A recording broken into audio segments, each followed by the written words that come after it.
I should have known something was wrong the moment she suggested a special dinner at that fancy little place downtown, the one we could barely afford even on anniversaries. I sat there, feeling the nervous energy radiating off her as she stirred her wine glass over and over, like she was buying time. Her fingers were trembling slightly, her smile too wide, too forced.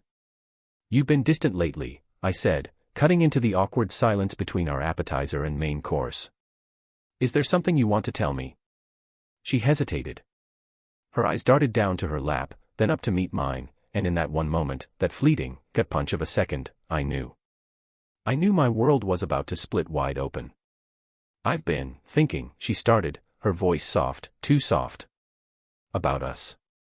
About how we can make things better." I leaned in, heart hammering against my ribs. "Go on." She bit her lip. "What if we open things up a little? You know, an open relationship." The words hung in the air between us, thick and choking, as heavy as lead. An open relationship. I must have blinked at her for a full 10 seconds before I found my voice again. "You mean, you want to sleep with other people?" She flinched, just slightly. "Not just that. It's about exploration, freedom, trust." I stared at her, trying to see if this was some kind of test. Some twisted way to gauge how much I loved her, but no, she was serious, dead serious. I forced a smile. "I don't even know how I managed it, if that's what you want," I said, my voice strangely calm, even as my whole body screamed in protest. "Then maybe we should talk about it." Her shoulders relaxed, she reached across the table and squeezed my hand, mistaking my composure for understanding. Mistaking my silence for consent. In that moment, something inside me cracked. And something darker started to grow. I didn't sleep that night. I lay awake staring at the ceiling, feeling like I was falling, tumbling through empty space. We'd been married for 7 years. 7 years of building a life together, planning futures, dreaming about kids, homes, vacations we never quite had enough for. And now she was telling me, what? That she was bored. That she wanted more. That I wasn't enough. The thought made my stomach churn. I rolled over, watching her silhouette next to me, peaceful and unaware. How could she sleep so easily after dropping a bomb like that? The next morning, I did something I never thought I'd do. I called my lawyer. "I don't know if I want a divorce yet," I told Mark, my friend since college, who just so happened to practice family law. "But, can we talk options?" There was a long pause on the other end of the line. Mark was smart. He could hear the tremor in my voice. "Of course," he said carefully. "Let's meet for coffee." We sat in a tiny booth at a grimy diner the next afternoon, the smell of burnt bacon and old coffee heavy in the air. Mark listened without interrupting as I laid it all out, the dinner, the conversation, my sleepless night. When I finished, he sat back and crossed his arms. "Look," he said, "I get it. You're trying to be the bigger man. But open marriages? 9 times out of 10, they don't save a marriage. They kill it." I stared into my untouched coffee. "She's already halfway out the door, man," he said, not unkindly. "You just don't want to see it yet." It hit me then, hard, cold, and undeniable. He was right. Over the next week, I played the role she needed me to play. Supportive husband. Open-minded partner. I nodded through her speeches about new experiences, and deepening our connection, and trusting each other more. I even agreed when she suggested we set some ground rules for the open relationship. Rule 1, full honesty. Rule 2, always use protection. Rule 3, no bringing anyone home. Rule 4, prioritize our marriage. I wrote them down in a little notebook like some kind of sick joke. Meanwhile, behind her back, I was preparing. I opened a secret bank account. I moved half of our shared savings into it, slow enough she wouldn't notice right away. I started gathering documents, mortgage papers, retirement accounts, anything with both our names on it. I hired a private investigator. Not because I wanted to catch her, no, I knew what she was going to do. I just wanted proof. Proof I could take into court and burn her with later. The first night she went out for drinks with friends, I sat in the living room pretending to watch TV, my heart hammering in my chest. She wore a red dress, a little too short, a little too tight, and perfume so strong it lingered after she was gone. I sat there for hours, staring at the blank screen, the remote heavy in my hand. Around midnight, she stumbled through the door, flushed and laughing to herself. I didn't ask where she'd been. I didn't have to. I went to bed without a word. The next morning, she was extra sweet, making me coffee, kissing me on the forehead, talking about the new brunch spot she wanted to try on Sunday. I nodded, smiled, played along. Inside, I was rotting. 2 weeks later, the investigator sent me the photos. She wasn't just seeing friends. She was seeing one man. The same man. Again and again. Dinner, drinks, a hotel downtown. In one photo, they were standing too close outside the hotel, her hand slipping into his. In another, they kissed under a streetlight, bold and reckless. I stared at the images, bile rising in my throat. This wasn't about exploration. This wasn't about trust. She'd already picked her replacement for me. And she thought I was too stupid, too nice, too safe to do anything about it. I didn't confront her, not yet. No, that would be too easy. I wanted her to think she was winning. I wanted her to feel safe, secure, loved. I wanted her to keep lying to my face while I sharpened the knife behind my back. Because if she was going to burn everything we built together, I was going to make sure she burned with it. In the days that followed, I became an actor in my own life. I smiled when she came home late, claimed I was working extra hours when really I was meeting with Mark, plotting every move like a game of chess. I kissed her in the mornings, made her coffee, asked about her girls' nights out without a hint of suspicion in my voice. Every lie she told became a nail in the coffin she was building for herself. I watched her carefully, memorizing the little changes, the way she checked her phone more often, how she'd drift into daydreams mid-conversation, smiling to herself. She thought she was being subtle. She thought she was getting away with it. Meanwhile, the documents were stacking up in my lawyer's office. Bank statements. Text message records. Photos. Enough evidence to not only prove infidelity but to leave her with almost nothing when the divorce papers finally hit. But I wasn't done yet. Not even close. One evening, as she was getting ready for another girls' night, she came into the bedroom wearing that same red dress, the one she wore the first night she crossed the line. "How do I look?" she asked, twirling in front of the mirror. I swallowed the lump in my throat and forced a grin. "Stunning," I said. "You always look beautiful." She blushed, looking almost guilty for a split second before she masked it with a kiss on my cheek. "I'll be home late," she said. I nodded, watching her walk out the door, watching the life I thought we had crumble with every click of her heels against the hardwood. As soon as her car disappeared down the street, I grabbed my keys and followed. I wasn't stupid enough to get caught. I kept my distance, headlights off, heart racing. She wasn't heading toward any bar. She wasn't meeting friends. She was going straight to him. I parked a few blocks away and watched from the shadows as she practically skipped into a dingy apartment building. No hesitation. No second thoughts. Like she belonged there. I sat there for what felt like hours, the anger inside me simmering, waiting, growing darker with every minute that passed. At one point, I thought about storming up there, banging on the door, dragging her out by the wrist and demanding answers. But no. That would ruin everything. If I wanted her to suffer, truly suffer, I had to be patient. I had to let her think she was still winning. And so I waited. I waited until the lights went off in the apartment. I waited until the world went quiet. And then I drove home, gripping the steering wheel so tightly my knuckles turned white. The next morning, she crawled into bed just before sunrise, smelling of cheap cologne and regret.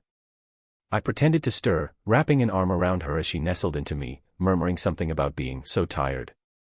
I kissed the top of her head and whispered, "I love you." And she whispered it back. The lies tasted like ash on my tongue. A week later, I set the final piece of my plan in motion.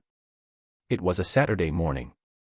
Bright, clear, almost cruel in how beautiful the day was.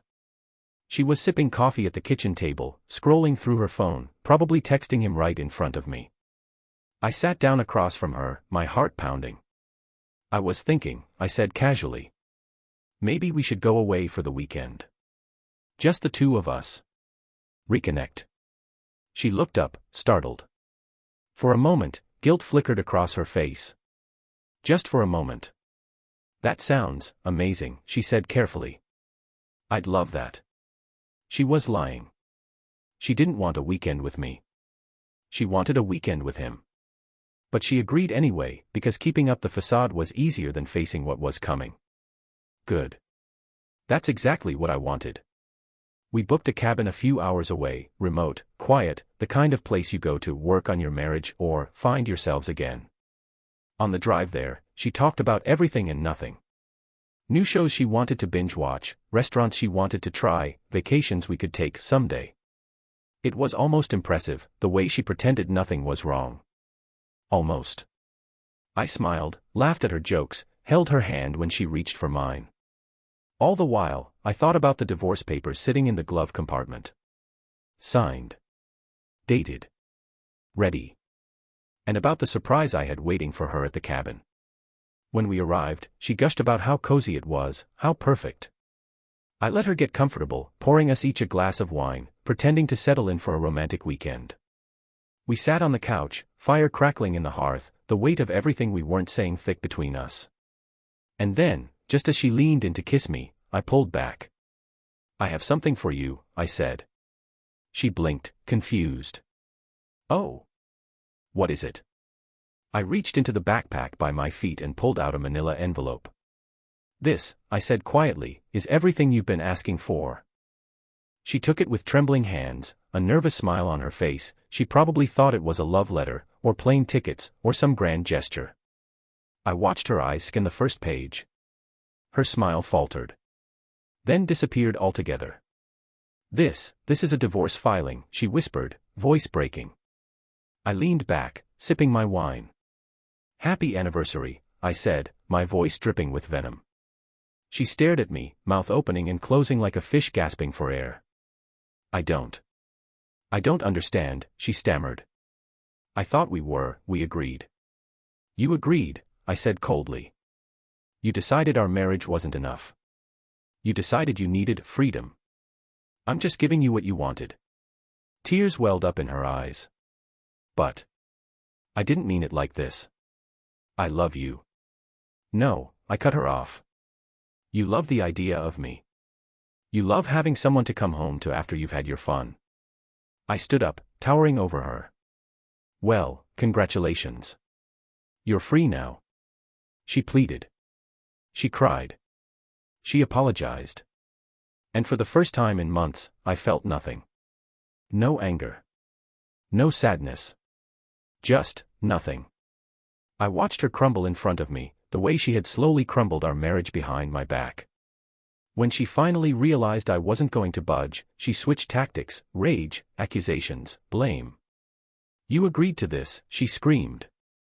You said it was okay. I laughed, a hollow, humorless sound. I lied, I said simply. Just like you. She left the cabin that night, driving away into the dark without so much as a goodbye. I sat by the fire, sipping my wine, watching the flames dance.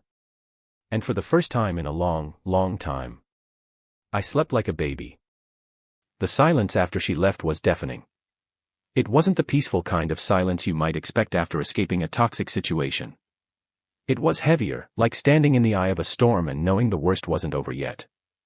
I sat there, staring at the door she had slammed behind her, listening to the echo of her betrayal bounce off the walls of that little cabin. And somehow, even then, part of me was waiting for her to come back. To pound on the door. To fall into my arms crying. To swear she'd change. But the only sound was the crackling of the fire. And I knew, deep down, she was never coming back, not the version of her I had once loved, anyway. The drive home the next morning felt longer than it should have.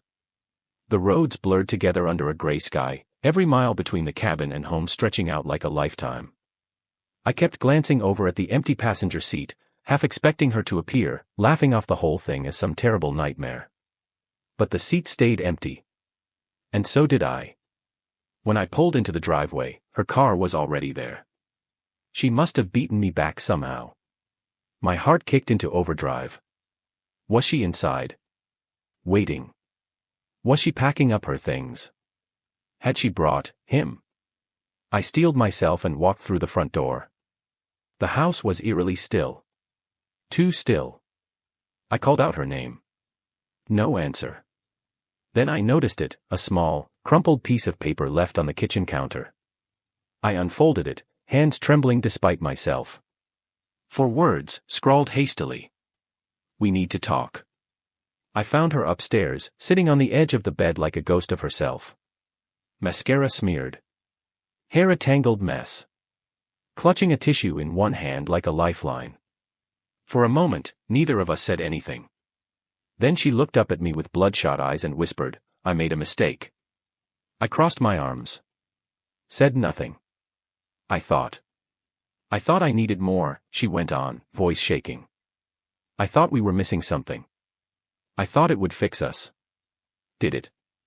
I asked, my voice cold and even. She crumpled, burying her face in her hands. No, she sobbed. It ruined everything. A small, pathetic part of me wanted to comfort her. To tell her it was okay. That we could fix it. That we could go back. But I wasn't that man anymore. You don't get to be sorry now, I said quietly. You made your choice. She looked up at me, desperate.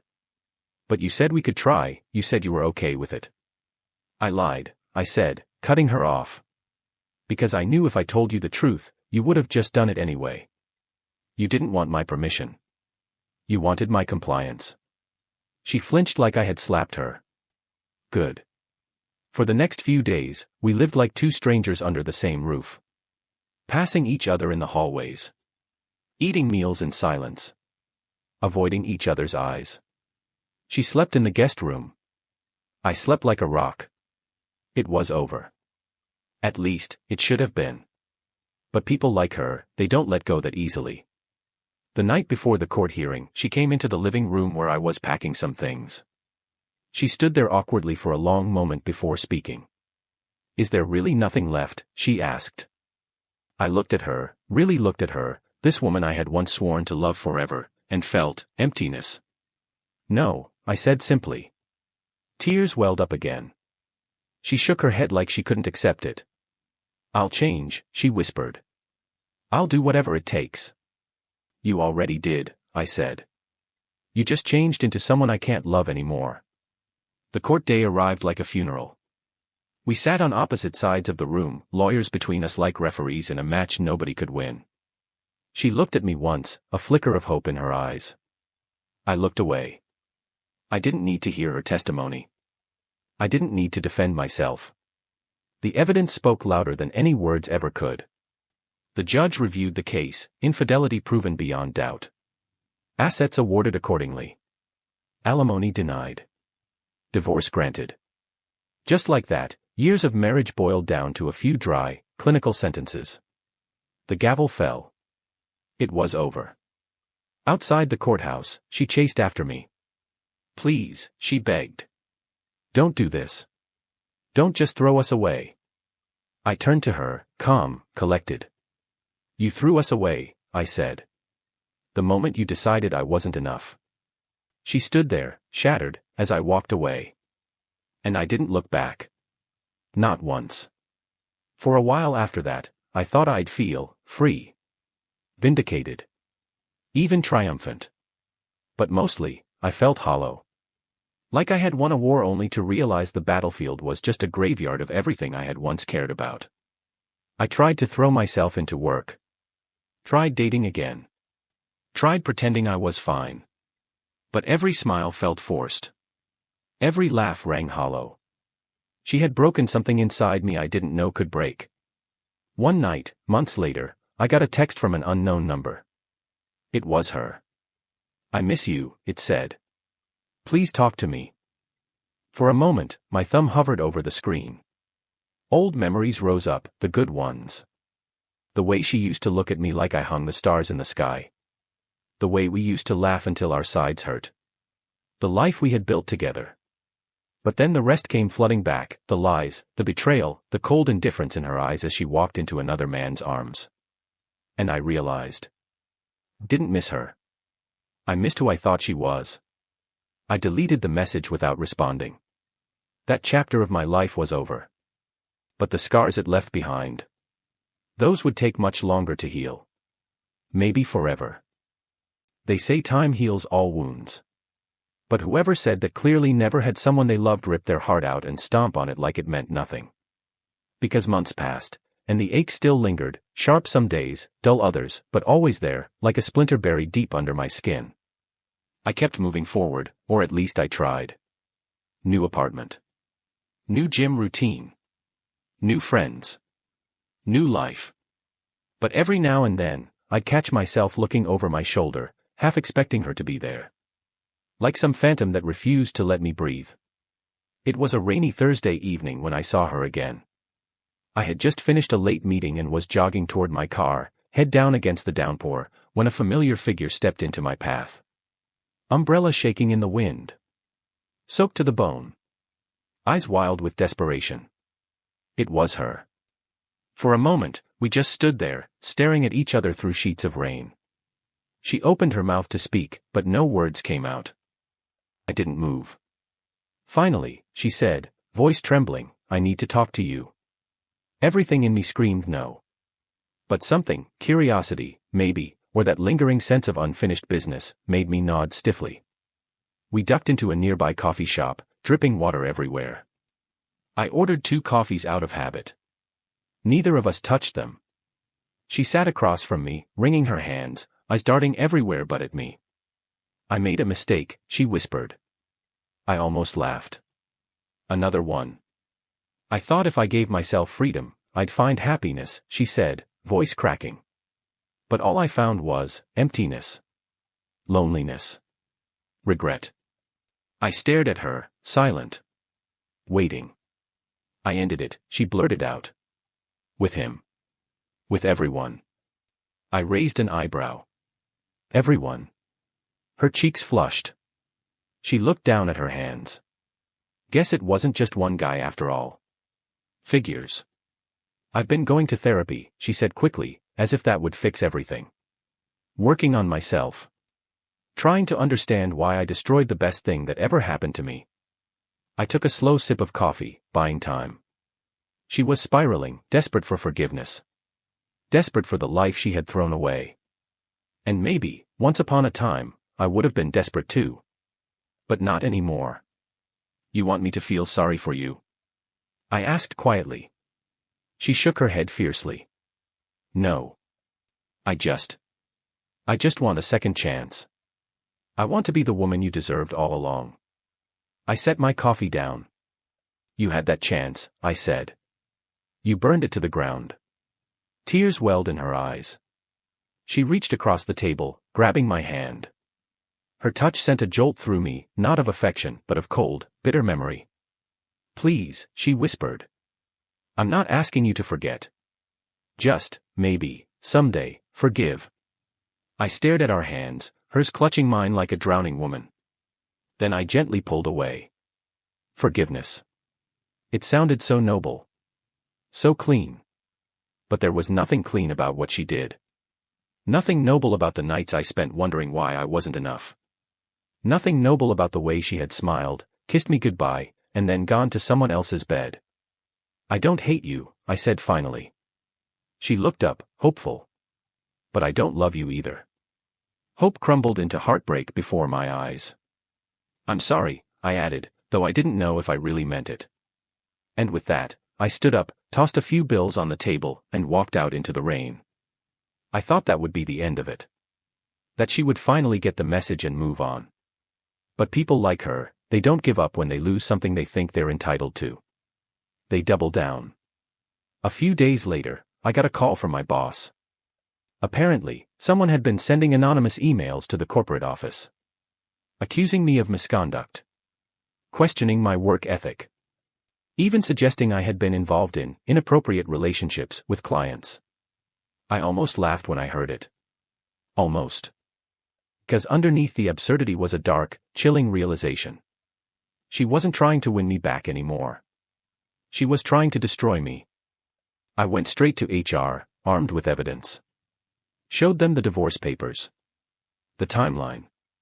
The harassment. Thankfully, my boss believed me. Said it was clearly personal, not professional. Still, the seed of doubt had been planted. Rumors whispered in hallways. Sideways glances at meetings. The kind of damage you can't just undo with a memo. She knew exactly what she was doing. And that's when I realized. Forgiveness wasn't enough. She didn't deserve peace. She deserved consequences. I hired a lawyer. Not the cheap kind either. I gathered every message, every voicemail, every crazy stunt she had pulled. And we built a case: harassment, defamation, emotional distress. It wouldn't be easy. It wouldn't be quick. But I wasn't the same naive man she once manipulated. I was ready for war. The day she was served, I got a text from her. "Why are you doing this to me?" No apology. No remorse. Just pure, blind victimhood. I didn't respond. I didn't need to. The wheels were already in motion. And for once, I wasn't playing defense. My lawyer advised me to stay silent, stay patient, let the courts do their work. But silence didn't mean weakness. Behind the scenes, I started rebuilding my life stronger than before. New job offer, better salary, better team.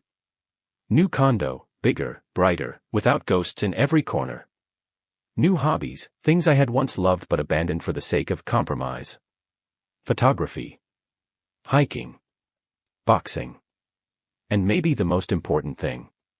New boundaries. Not just with her, but with everyone. I wasn't the man she betrayed anymore. I was someone sharper.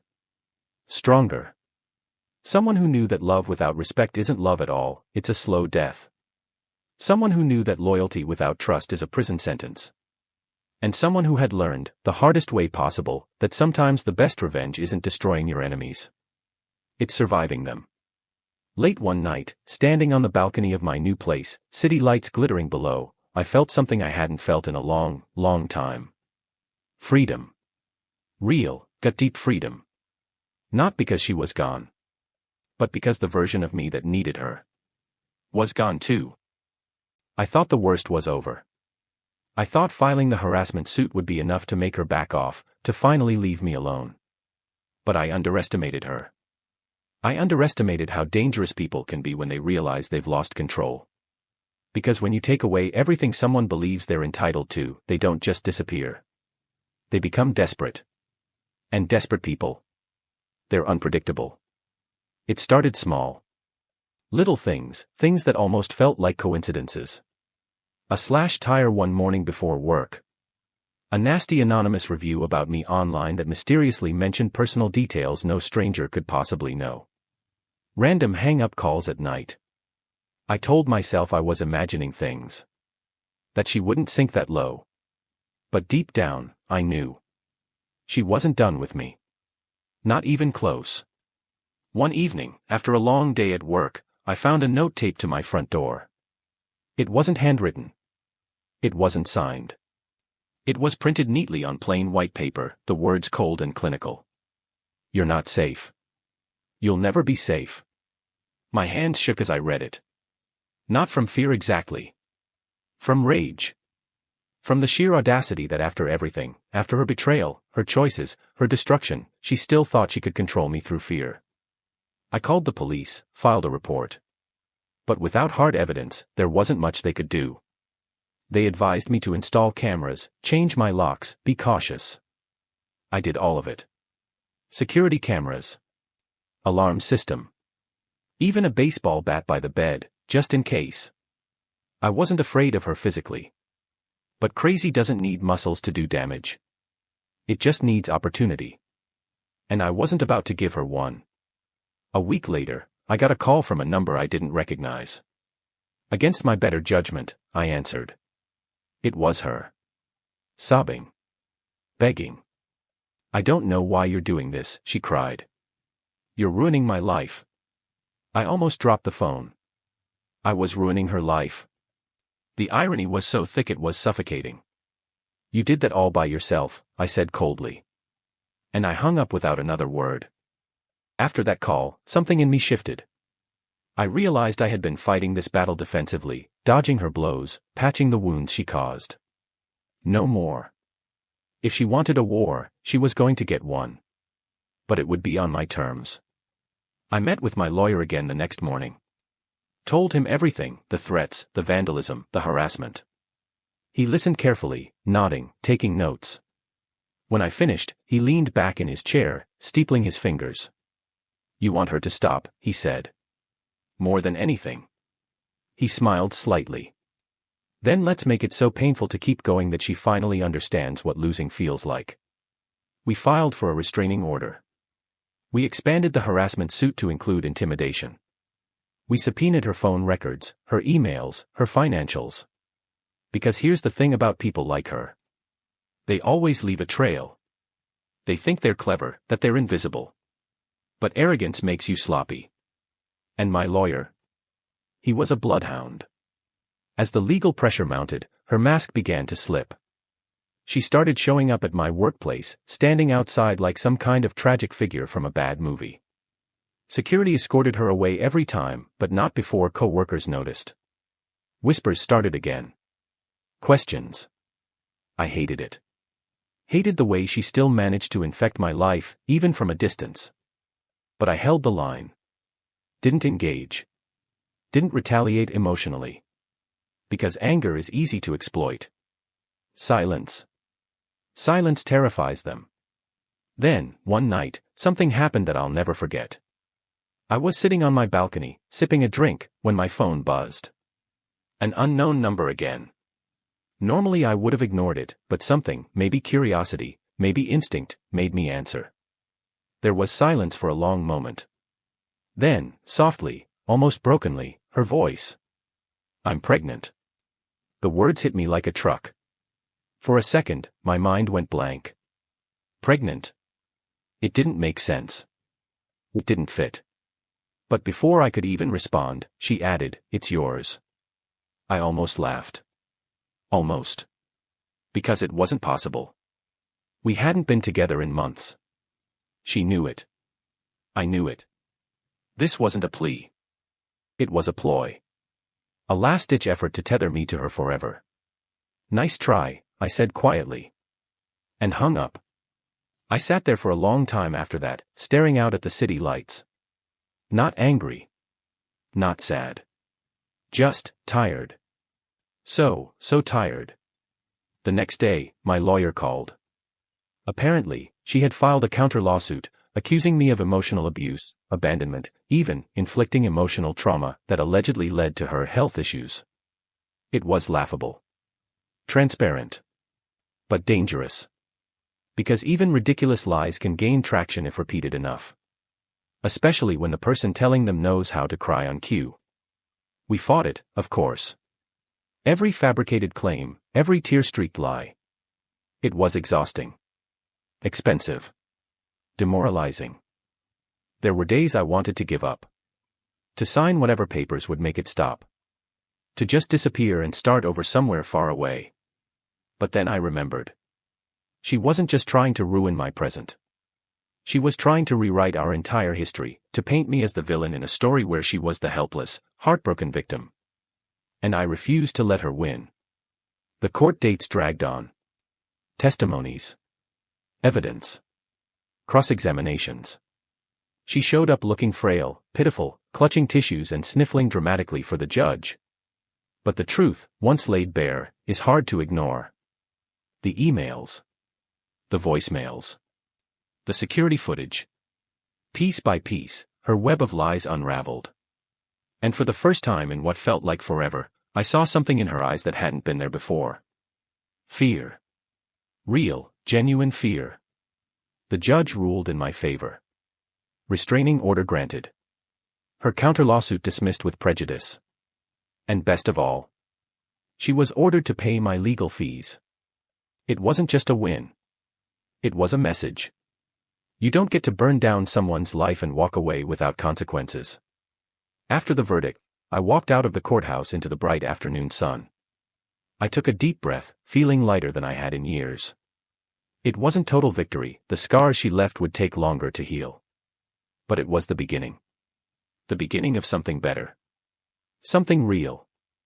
I glanced back once, just once, at the courthouse steps. She was standing there, watching me go. Alone. Broken. Exactly as she had made me feel once. But I didn't feel triumph. I didn't feel pity either. I just felt free. And this time, I didn't look back again. I should have known it wouldn't end clean. People like her don't lose gracefully. They don't accept consequences, even when they bring them on themselves. The morning after the divorce papers were served, my phone started blowing up. Calls. Texts. Emails. First came the apologies. The frantic promises to fix everything. I ignored them. Then came the anger. The insults. The threats. I ignored those too. But what I didn't expect, what I wasn't prepared for, was how far she was willing to go. It started small. Little things. Friends we shared suddenly stopped returning my calls. Invitations I used to get for barbecues, birthdays, all mysteriously disappeared. At first, I thought it was just the natural fallout of divorce. People taking sides. Feeling awkward. But then a buddy of mine, Mike, pulled me aside one night at a bar. "You know," he said, swirling his beer, "you've got a reputation now." I frowned. "What are you talking about?" He hesitated. Then sighed. "She's telling people you cheated," he said quietly. "That you broke her heart. That you blindsided her." I laughed. A short, bitter sound. "Of course she is." Mike gave me a look, half sympathy, half warning. "Just be ready, man. She's out for blood." It hit harder than I thought it would. Not because I cared what people thought. But because it proved something ugly. She wasn't just trying to move on. She was trying to destroy me on her way out. The next blow came a week later. A letter from my employer. HR wanted to discuss concerns about inappropriate behavior. I nearly laughed when I read it. It was so absurd, so desperate. But it wasn't funny when I realized what she'd done. Anonymous complaints. Accusations of harassment. Manipulation. Toxicity. All vague enough to sound concerning. All impossible to trace back to her. But I wasn't stupid. I knew. The meeting was uncomfortable, to say the least. I sat across from the HR director, a stiff woman in a gray suit, as she read the allegations aloud.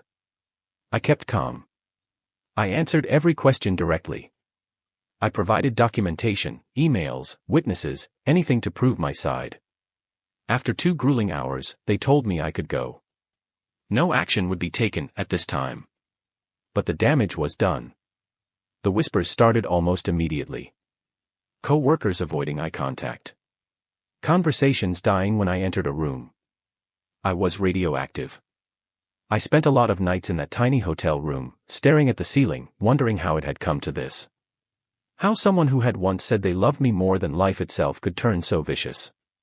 How fast love could rot into something poisonous. But every time I started to sink into anger, into despair, I reminded myself. This wasn't about me. It was about her. Her guilt. Her pride. Her need to rewrite the story so she could be the victim. I refused to play that role. Then, just when I thought she couldn't stoop any lower, she pulled her final card. The house. Our house. The place we had poured years of work into, saving, renovating, decorating. She filed a counterclaim demanding full ownership. Claiming she needed stability. That I had abandoned the home and therefore forfeited my rights. It was laughable. Legally, she didn't have a case. I had documentation of my hotel stays, my payments, my lawyer's advice. But still, fighting it would be long, exhausting, and expensive. Exactly what she wanted. To drain me. Wear me down. Force me to settle just to make it stop. I met with Evelyn the next day. She was unflappable, as always. "We'll fight it," she said, sliding a stack of paperwork toward me. "But it's going to get uglier before it gets better." I nodded grimly. I can handle ugly. But even as I said it, even as I steeled myself for the war ahead, a part of me wondered. Was it worth it? Was clinging to the house, to the past, really worth the endless battles, the sleepless nights, the constant fear of what she might do next? Or was it better to let it go? To walk away from everything we had built together, and start fresh. Not because she deserved to win, but because I deserved peace. The next night, I sat in the empty hotel lobby, nursing a cup of burnt coffee, thinking about everything. The house. The job. The friendships I had lost. The version of myself I had lost. And I realized something. I didn't want revenge anymore. Not really. I didn't want to beat her. I didn't want to hurt her the way she hurt me. I just wanted to be free. And freedom, I realized, doesn't come from clinging to what was. It comes from letting go. The next morning, I called Evelyn. Let her have the house, I said. She was silent for a moment. You're sure? I exhaled slowly. Yeah. I'm sure. Because it wasn't a home anymore. It was a battlefield. And I was tired of fighting. I expected to feel grief. Or regret. Or anger. But what I felt was relief. Pure, unfiltered relief. Like setting down a weight I hadn't even realized I was carrying. When she found out, she texted me. Just 3 words. Thank you. No apology. No acknowledgement of what she had done. Just gratitude for the victory she thought she had won. I stared at the message for a long time. Then deleted it. Without replying. Because she didn't deserve my words anymore. Not even in anger. I moved into a small apartment across town. Nothing fancy. Just a 1-bedroom with creaky floors and ugly wallpaper. But it was mine. Every piece of furniture. Every dish in the cupboard. Every inch of peeling paint. Mine. And for the first time in a long, long time, I could breathe. Freedom doesn't look the way you think it will. It's not dramatic. It's not a movie scene where you walk into the sunset, victorious. It's quieter. Smaller. It's waking up alone in a bed you chose, in a room you control, and realizing you're not afraid anymore. It's drinking bad coffee at a kitchen table and smiling anyway. It's knowing that whatever comes next, good or bad, will be yours. Yours alone. She still tried to contact me, of course. Occasionally. Random texts. Half-hearted apologies. Fishing for reactions. I ignored them all. Because when you walk through fire, you don't stop to argue with the smoke. You just keep walking. People ask me sometimes if I miss her. If I regret walking away. And the truth is, I miss who I thought she was. I miss the dream I had built with her. But I don't miss the lies. I don't miss the pain. I don't miss the slow death of 1,000 tiny betrayals. Sometimes you have to lose everything you thought you needed to find what you really deserve. And me. I was just getting started. The thing about hitting rock bottom is, you stop being afraid of falling. Once you've lost everything you thought you couldn't live without, you realize how much you were carrying that never really belonged to you. It was a strange kind of freedom. A heavy kind, sure. But freedom, nonetheless. I didn't expect to meet anyone. I wasn't looking. If anything, I was allergic to the idea of opening myself up again. Love felt like a gamble where the house always wins. I was fine being alone. Or at least, I thought I was. It happened on an ordinary Thursday. I was standing in line at a coffee shop, bleary-eyed and exhausted after another late night at work. I didn't even notice her at first. I was too busy scrolling through my phone, trying to ignore the couple behind me bickering over whether to get almond milk or oat. "Excuse me," a voice said. I looked up. And there she was. She wasn't stunning in the movie star way. She was real. Warm brown eyes. Messy ponytail. A paint stain on her sweatshirt. She looked like she belonged in a life I hadn't realized I was still allowed to have. "You dropped this," she said, holding out my wallet. I blinked. I hadn't even noticed it had slipped from my jacket pocket. "Thanks," I said, taking it from her, feeling strangely rattled. She smiled, not the fake kind people wear for strangers, but the kind that crinkles the corners of your eyes. "No problem. Happens to the best of us." And just like that, she was gone. Out the door, into the crisp autumn air, leaving me standing there like an idiot with a half-hearted latte and a heart pounding too fast for no reason. I told myself it was nothing. Just a random, meaningless encounter. But I couldn't shake her from my mind. Something about her, her ease, her authenticity, lodged itself under my skin. A reminder that not everyone wears a mask. Not everyone lies. Some people are just good. I saw her again a week later. Same coffee shop. Same messy ponytail. She was sitting by the window, sketching something on a battered notebook. Before I could think better of it, I walked over. Mind if I sit? She looked up, surprised. Then smiled that same unfiltered smile. Sure. I sat down, feeling awkward, like a kid at his first school dance. For a moment, we just sat there, the buzz of conversation and clinking cups filling the silence between us. Then she closed her notebook and looked at me with curious eyes. "I'm Amelia," she said. I hesitated for a heartbeat. Then offered my hand. "Daniel." We talked for hours. About nothing. About everything. She told me she was an art teacher at a local elementary school. Loved dogs. Hated olives. Was hopeless at parallel parking. I told her about my work. My terrible cooking skills. My accidental talent for fixing broken electronics. I didn't tell her about the divorce. Not yet. Not because I wanted to hide it. But because for the first time in months, I wasn't defined by it. I was just me. And it felt good. We started meeting regularly. Always at that same coffee shop. Sometimes we talked. Sometimes we just sat in comfortable silence, each lost in our own thoughts. It wasn't dramatic. It wasn't fireworks and grand declarations. It was better. It was easy. Honest. Safe. One evening, as we sat outside watching the sunset bleed across the sky, she asked, "What broke your heart?" I stiffened. She said it so gently, without judgment, that I almost didn't recognize the trapdoor she'd opened under my feet. I considered lying. Giving some vague, polished answer. Looking at her, at the way she was willing to hear whatever truth I carried, I found myself speaking before I could stop.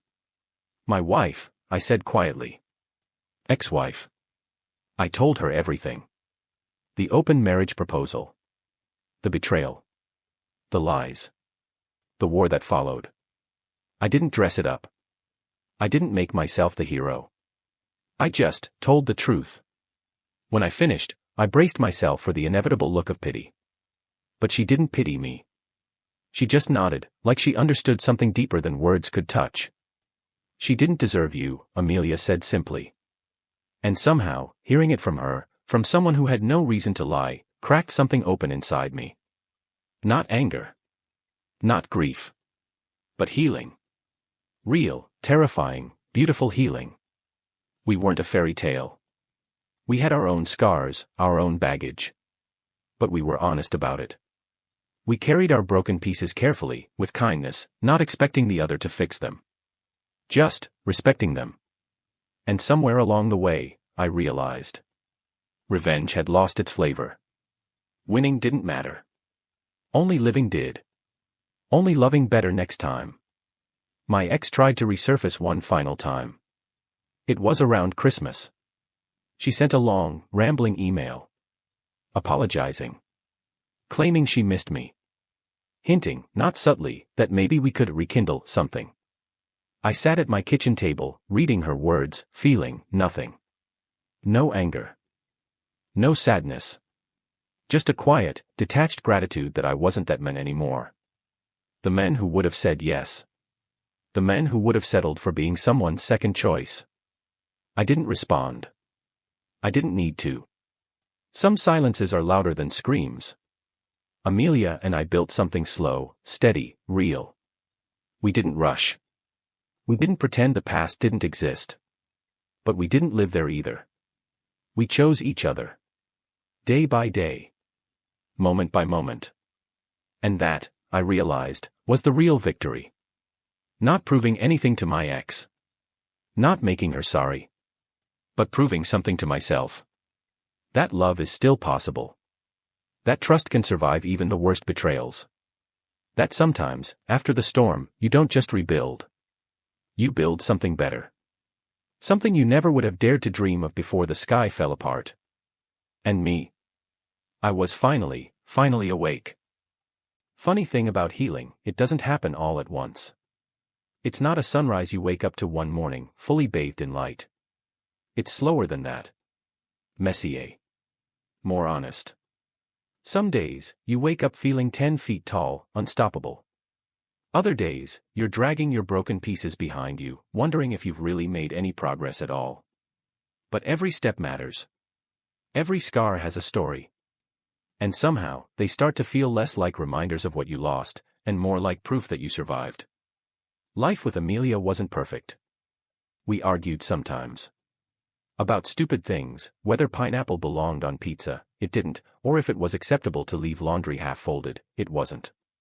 But there was a trust between us that made all the small stuff laughable. We knew each other's worst. And chose each other anyway. That was everything. One Sunday morning, a few months into our relationship, we took a trip to the farmer's market. The air was crisp, kind that promises winter isn't far off. Vendors shouted over each other, selling apples, pumpkins, homemade candles. Amelia dragged me to every stand, her eyes lighting up at the smallest things. She was studying a bunch of sunflowers, debating which one looked the happiest, in her words, when I realized I loved her. Not the way I had loved my ex, not with that frantic, desperate hunger to be enough. But quietly. Deeply. Without fear. It felt different. Stronger. And somehow, scarier. Because real love means risk. Always. That night, as we sat curled up on my couch, a movie forgotten in the background, I blurted it out. I love you. It wasn't planned. It wasn't grand. It just was. She froze, her hand halfway to her wine glass. I felt my stomach twist, panic flickering. Had I pushed too soon? Was I reading everything wrong? But then she turned, tears shining in her eyes. I love you too, Daniel. Simple. No drama. No games. Just truth. Later, as I lay in bed, watching the way her hair spilled across my pillow, I thought about how far I'd come. A year ago, I was plotting revenge. I was angry, bitter, drowning in betrayal. Now, I was free. Not because I got even. Not because I won some invisible war. But because I let go. Because I chose to heal. Because I remembered that happiness isn't built on someone else's ruin, it's built on your own courage to start again. I thought that was the end of my story. A clean break. A happy ending. But life, as always, had one more twist waiting for me. It came one morning in a letter. Not an email. Not a text. An actual letter, delivered to my mailbox like some relic from the past. The return address caught my eye immediately. It was from Emily. My ex-wife. My stomach sank. For a few minutes, I just stood there, the envelope heavy in my hands. I debated throwing it away. Pretending it didn't exist. But some part of me, the part that used to love her, the part that had fought so hard to move on, needed to know. Needed to close the loop. I opened it. The handwriting was shaky. Almost unrecognizable. It wasn't a plea for reconciliation. It wasn't even an apology. It was something else entirely. A confession. She was sick. Not dramatically, not dying tomorrow, but sick enough that the future she thought she had was slipping away faster than she could hold on to it. Autoimmune disease. Aggressive. Unpredictable. She wrote about regrets. About how she had chased excitement, novelty, adrenaline, and ended up empty. She said she thought she was seeking freedom. But what she really craved was home. Love. Steadiness. And she realized, too late, that she already had it, with me. I read her words, expecting anger to rise up. But all I felt was sadness. Not for what we could have been. That ship had sailed long ago. But for her. For the pain she must have carried quietly all this time. I didn't respond. Not out of cruelty. but because sometimes silence is the kindest answer. We'd already said everything that needed saying. Our story was over. I folded the letter carefully and tucked it into a drawer. Not to reread, but to honor the fact that even broken things have their place in your past. You don't have to burn every bridge to move forward. Sometimes, you just leave them behind. Crossed. Traveled. Done. Life went on. Seasons changed. Amelia and I built a life that wasn't flashy or perfect, but was ours. Filled with inside jokes, messy dinners, long walks with no destination. Filled with forgiveness. With laughter. With the quiet, stubborn kind of love that doesn't beg for attention but holds your hand when the world feels heavy. One evening, as we sat on the porch watching the stars blink awake, Amelia turned to me and asked, "Do you ever regret it?" I knew what she meant. Not just the divorce, but everything that came before it. The years spent fighting a battle I couldn't win. The heartbreak. The mistakes. I thought about it. Really thought about it. And for the first time, the answer was simple. No, I said. Because every choice, every misstep, every scar had led me here. To her. To this moment. To this life I never would have had the courage to dream for myself if everything hadn't fallen apart first. Sometimes, life doesn't give you the ending you wanted. It gives you the ending you needed. One that's quieter. Sadder. But stronger. Real. And me. I'm not the same man I was back then. I'm better. Not because I forgot the pain. But because I carried it. Learned from it. Let it teach me what love really is. Not possession. Not winning. Not revenge. Just choosing, every day, to show up. To be kind. To be brave. To be free. This isn't the story of how I got even. It's the story of how I got better. And honestly, that's the only victory that ever mattered.